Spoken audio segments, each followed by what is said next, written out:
Sinasabi ko na nga ba, may kung anong espesyal na tinataglay ang taong yun. Sa ngayon, hahayaan ko muna ang isang yan.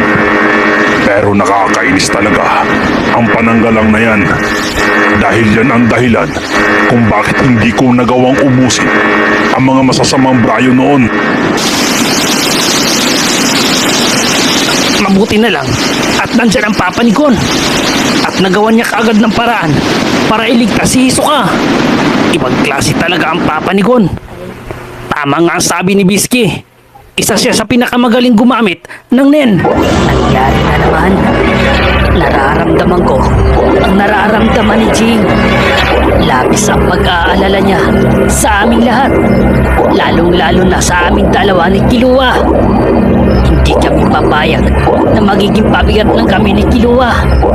Gagawin namin ang lahat para hindi mangyari yun. At para hindi magaya si Jing sa nangyari kay Kite noon.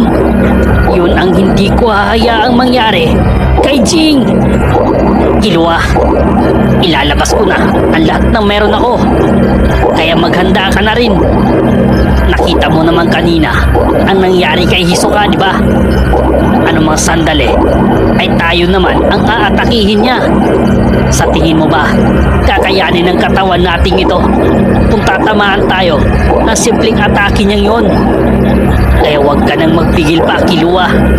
Ilabas mo na rin ang tinatago mong kapangyarihan, ang halimaw na iyong abilidad. Yeah!